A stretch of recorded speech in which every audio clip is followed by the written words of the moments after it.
we got that on. All right, welcome to our monthly Heber Light and Power Board meeting. It is Wednesday, the 26th day of October. We need to excuse Mayor Alan McDonald, and Representative Jeff Smith will be here shortly. I'm Colleen Bonner. I'll be conducting. Bob Koalis is here, Kendall Crittenden, and Jeff Bradshaw.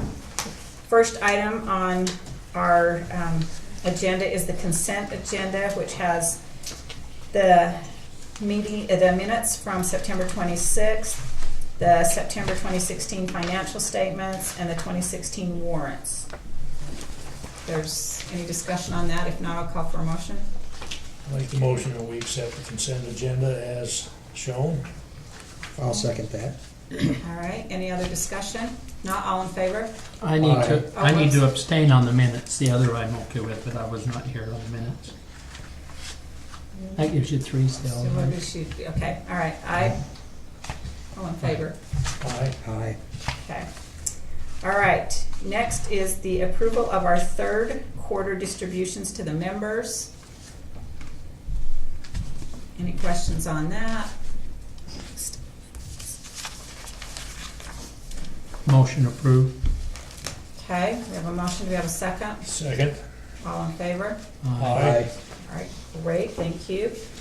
All right, discussion and approval of the 2017 budget directives and date and time for public hearing on draft budget. Where's Bart? He's here. He was upstairs. Unless he left. Jason, you want to do that one? Yeah. I hear somebody coming down the stairs. It's the other board. Yeah. All right. The directives that, they Oh, went. there he is. Come on, Bart. Sit there waiting for him. You're up. We're on the approval of the 2017 budget directives and It's Silence World too. There it is.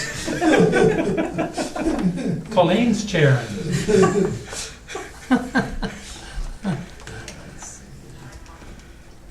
we'll give you a minute, Bart. It's okay. It's the HDMI one there. Oh, is that what you need? Well, the projector's already on HDMI. So.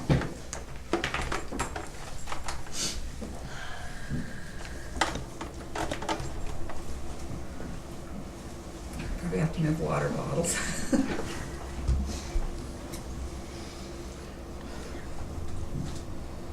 Just like in previous years, we kind of throw this together just so we make sure that we're trying to march along the same direction the board would have us march along before we invest a lot of effort into writing the budget. So some of the stuff was more just kind of give you an idea as to the direction we take with the budget, and others of its actual values associated with it. So we'll start off with the compensation because that is a large part of our budget every year.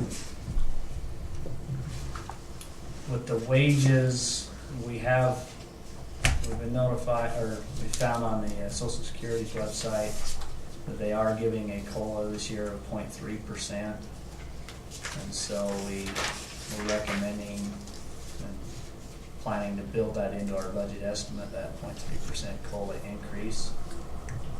We also,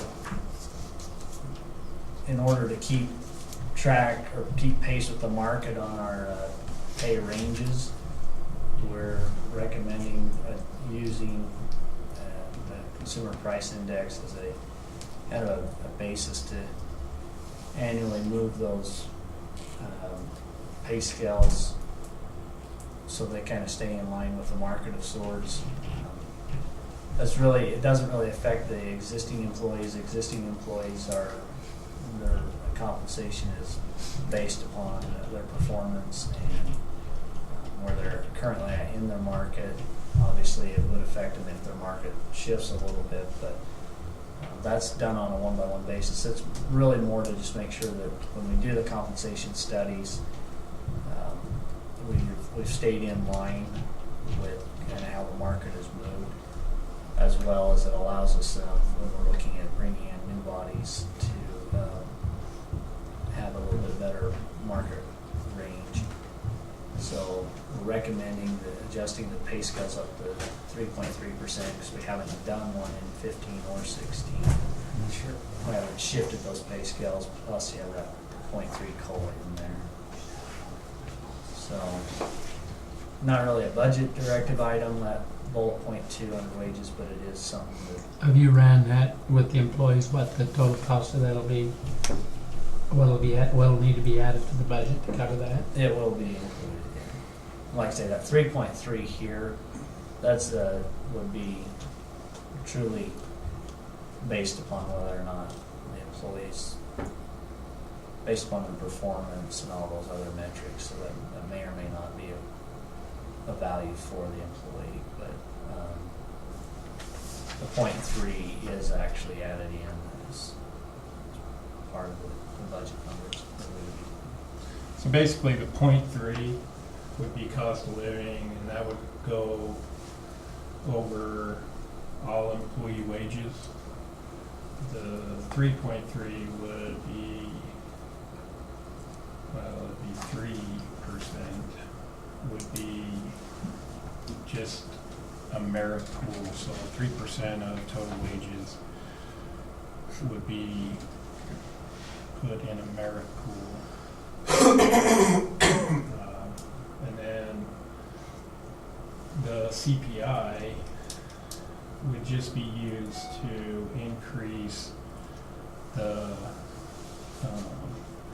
min, mid, and max levels of any job that we may open, or for any new employee as far as setting a base salary.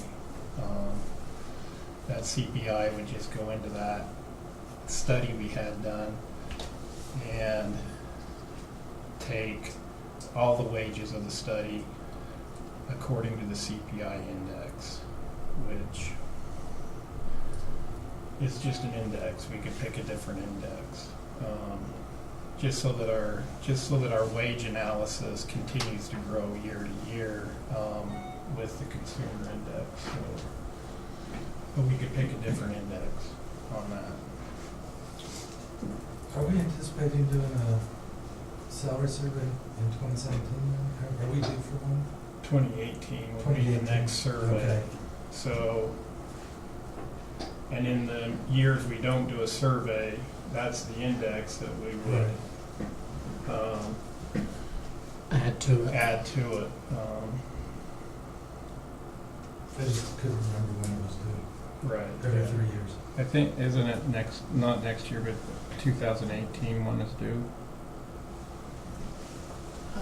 Well, we would probably started in 2017, so it'll be effective in 2018. 2018, okay.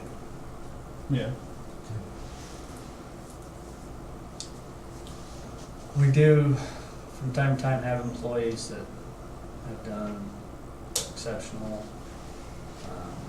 They're at their max on their market, and so we will, based upon their evaluations, we also build in a little bit of an incentive for those, and we want to recognize them for their own vote deal. So that's kind of what we got on wages. Benefits, in meeting with PHP and the others, Carly has learned that we are looking at a 3% increase this year. So we'll adjust and reflect that in the company expense for the 3% for the benefits there. Our holiday vacation sick will continue to be in accordance with the handbook. And then right now, unless we're directed otherwise, we don't have any increases in the board member stipends. If you chose to make an increase there, just let us know and we'll build that in, but we're built in at the current rates for next year. Or we will build in anyways. Any questions on that? Thank you. Okay, second section is the capital program. As went through this last year. There's really three types of approaches. We can do a minimalist, which is basically attend to the urgent needs of stuff falling to the ground. There's a growth maintenance where we're kind of doing our maintenance, keep things from falling to the ground, but also expanding out to grab the growth. And then there's the anticipated planning where we're shooting out 5-10 years in the future, trying to get a better idea so that when it hits, we're in good shape. Our recommendation with the capital plan that we'll be putting together would be kind of adopt a hybrid between the growth maintenance and the anticipated planning. A good example is the need for continued generation in the out years and things like that. So they would fall in the anticipated planning, but we're at a point right now with our second point of the interconnect needs that would actually be more of a growth maintenance type project now. So that's what we're planning to do with the capital plan. If you're good with that, then we'll move forward on that one. Energy efficiency has been a pretty good step for Heber Light and Power to take. As Jason likes to put it, it's the cheapest megawatt that he can buy, or kilowatts. We've had a good year with our residential rebate program. We still have the no limit on lights, and we haven't yet exceeded our annual budgeted amount on the residential, so we anticipate putting into the 2017 budget the same type of program. The commercial rebate program we started last year, we've had pretty good success with it. We have exceeded what we originally anticipated spending on that, and so we bumped it up a little bit more for 2017. Right now it is strictly on a light rebate only, where the residential can get different pieces of equipment and appliances that are Energy Star rated in addition to light bulbs, but the commercial's lighting. So will be built into the budget as well. Training, I have 2 employees who are receiving tuition reimbursement during 2017. One's going after a master's degree and the other's after a bachelor's degree. We have apprenticeship training in there as well. We just hired a new dispatcher that will go into that apprenticeship program, so we'll have another body there. And then there's a few licenses and certifications that will be maintained next year. So we'll be building those into the budget. We also have other training opportunities that present themselves throughout the year through the different APPA, IPSA, some of those others that will be built in as well.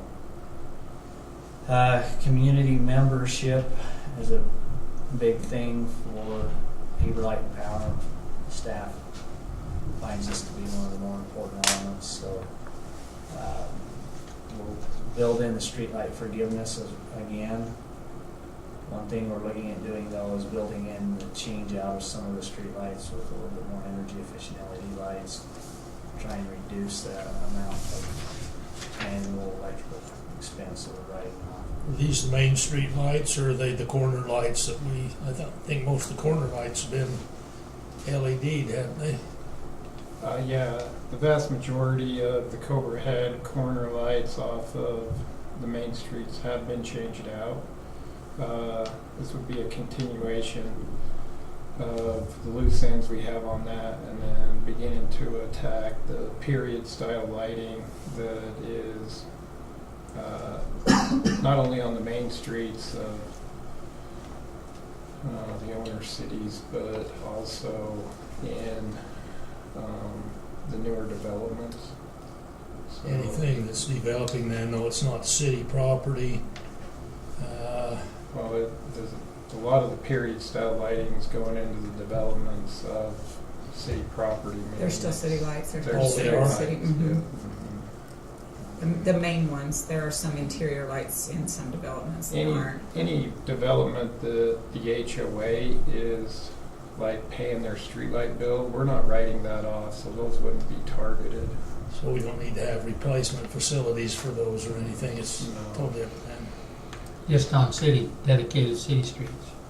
City or county streets. Yeah, yeah. Yeah.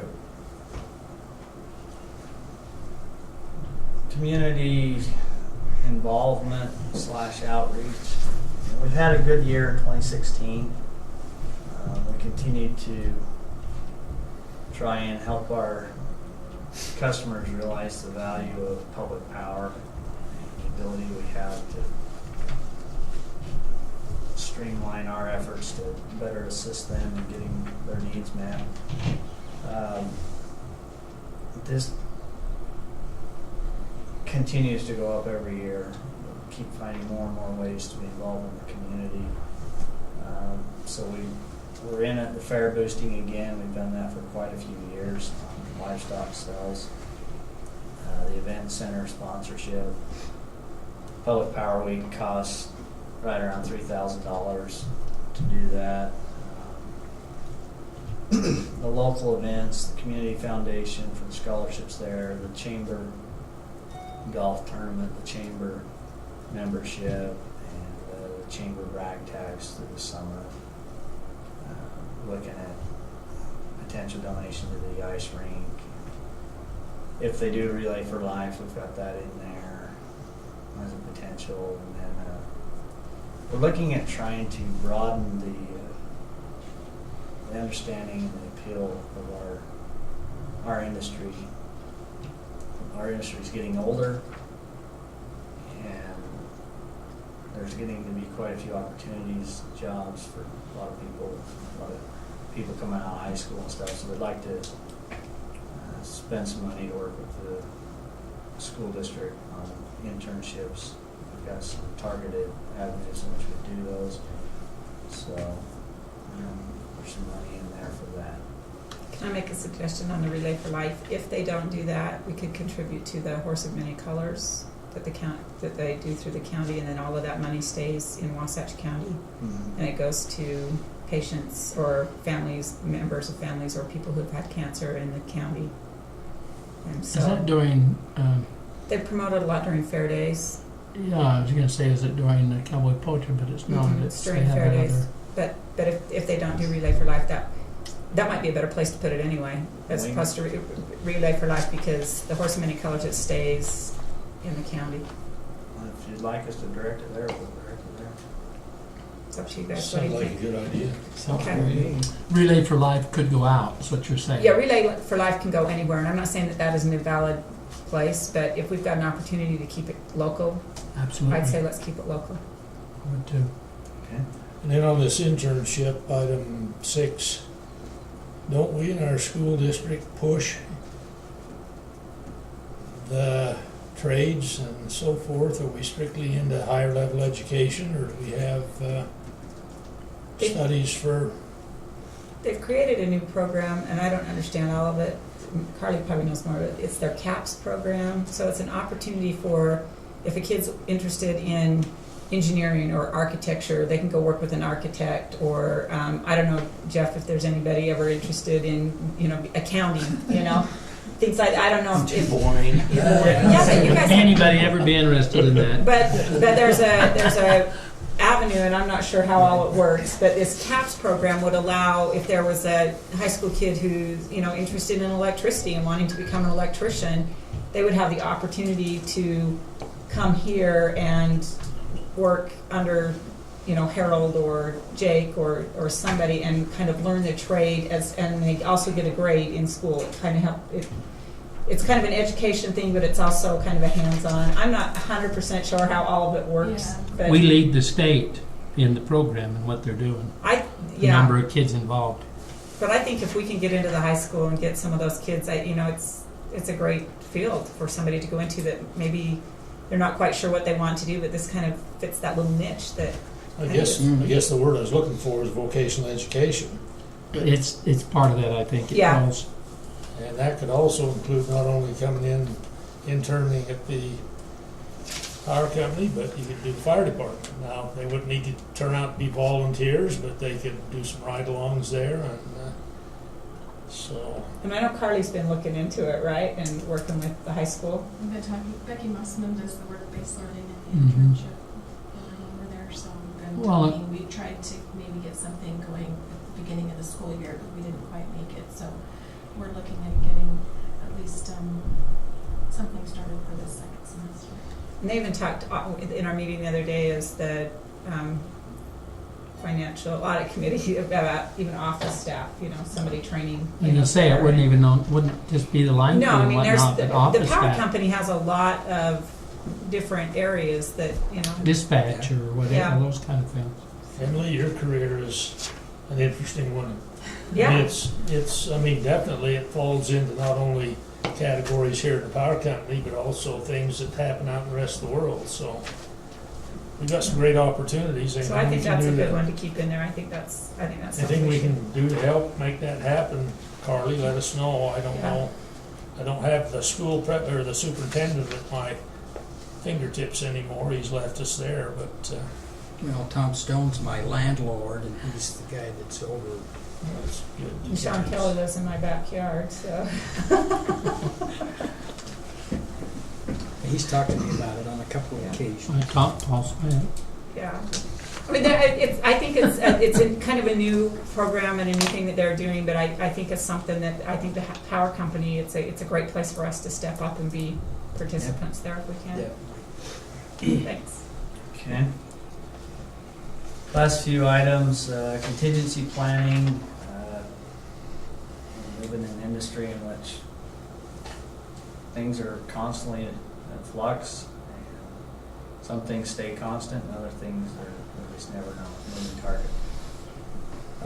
As we mentioned in the last board meeting, we paid off the 2 Altech trucks, and we're putting $10,000 a month into the account over at Heber Valley Bank, where we have that capital project reserve account, so that we have the money on hand to pay cash outright for those trucks when we need to replace them. So during 2017, we have that factored into the budget as well to transfer that $10,000 a month. The PTIF, if we have funds available, we still would like to be able to get that up another $500,000, get it up closer to $3 million, based upon reserve funding calculations we do. What's your interest on that? I know we looked at, Terrible. I mean, we looked at it with, didn't we look at that, Jeff, with affordable housing funds too? No, we have some time ago. And it was, the interest rate was so low on it, it wasn't worth even doing. Less than 1%, isn't it? Yeah, it wasn't very much. the state's kind of funny on how they let us invest money though, so we have to. When it's public funds, you have to be real careful how you Yeah, invest them. so they basically say you can put it in these other places, but expect this kind of oversight. But if you put it here, this is a good place to put it. So they'll give us 0.1% interest, and then they'll turn around and reinvest it and get 6 to 7%. In the places they won't let you. Yeah. So I don't make the rules; I just play by them. So. It's always a good idea. When you have to. We, for 3 years now, or the last 2 years, this will be our 3rd year, we've built in a balance of coverage for anybody who's looking at retiring. Just the costs associated with paying out their accrued sick, vacation. Like I said before, we do have an aging workforce, and there are individuals eligible to retire next year as there was this year. So. And then our fabulous OPEB valuation, we need to do a actuarial study in November so that we can set it. The last 2 years, I've been able to just use the last actuarial study, but according to the GASB, we have to do a review. That's a new one, that's the OPEB. Other post-employment benefits. So for our retirees that are less than 65 years old, if they've got 25 years of service, 25? 30. 30 years of service, then they can qualify for health insurance coverage until they hit 65. But as a result of that, there's actually 2 different GASB statements that force us to recognize it on our financial statements. In theory, we pay the premiums every year or every month as they come due, so it's not really a big liability to us. But if Heber Light and Power was to shut the doors tomorrow and everybody found the power elsewhere, we would have a $1.3 million liability that would have to be met. So we have to include that. That's part of the reason the $458,000 is indicated there. Part of the reason why we're looking at putting another $500K in the PTIF is just to, if we were ever called, we could meet that obligation. The last 3 items, safety and utility. Safety is always a really important thing to us, as well as being a top tier utility or a utility of our size. So we are going after the RP3 award in 2017. It doesn't cost much money, but what little it does cost is factored into the budget. Our annual safety program, I've said it before and I'll say it again for the rest of my life. We're a very unique industry in that our product that we sell is 100% lethal if dealt with incorrectly. There's not a lot of industries that have the rights to claim that, but we do. And as such, we have to be very careful and safe with our practices. And we recognize the importance of making sure our employees are awarded for their safe work efforts. So there's a token safety incentive payout that happens in June if they meet the requirements. So that's built into the budget. Going along with that safety is ensuring that they're appropriately clothed and covered with the right personal protective equipment. So we have built into the budget, or we'll have the right amount to make sure they have adequate coverage, proper CAL ratings for their fire clothing and safety. Headgear, footgear. With our energy supply, it is 50% of our budget annually, but due to its changing nature and the rapid adjustments that are needed there, the board years ago approved the management of it and the risk management policy, and so the energy supply is covered through that policy, but I have it on here just to let you know that it's in the budget in accordance with that policy and the existing purchasing plans that we have with it. So. And the last item is staffing. This is a new one to this sheet from prior years. We have grown enough that it's evident that we are short a few critical bodies. We could use a new customer service rep to allow us to shift duties of existing individuals a little bit, to focus a little bit more on what we've been gearing them and training them to do, particularly with key customer accounts and a few items like that. We've also run into a plethora of renewable energy net metering duties and responsibilities that existing individuals, particularly Emily and Jared, have been shouldering. It's impacting their ability to get their work done enough to the point now that we feel justified in going after a new body to fill that position. And then staff attorney for 50% of the year next year, in addition to Jill, to start doing a little bit of succession planning and making sure that we're not left holding the check without appropriate coverage. So And we'll go into that a little bit more in staff reports. So those are our budget directives. We're planning to build the budget off of that. These were just the key items. Obviously, I didn't bring to you the $2,300 a year that we spend for copier maintenance and some of that stuff. That's just general operating. But these are the big ticket items that generally require a little bit more oversight. We want to make sure that the board is okay with us building these in. So if there's anything in here that you'd like to change or adjust, by all means let us know. Otherwise, we'll move forward and build the budget. Can I make one suggestion?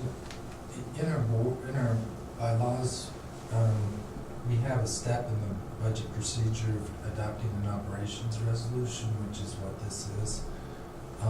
So it would be helpful if we would go ahead and just vote on it and adopt it with any changes, and obviously can be changed later as well, but just to be consistent with our bylaws. Good. Do you have any questions for me on what I presented? You've done a good job, thank you, Mark. So you want us to, in accordance with our bylaws, adopt this As your operating resolution. as our operating resolution to create our budget? Yeah. It's Just just directives to have him create. Directives. It's exactly what Mark described, which is just a directive to provide guidelines to him to create the budget. So we take this and our strategic plan that you approved last board meeting, and that's really how we are able to.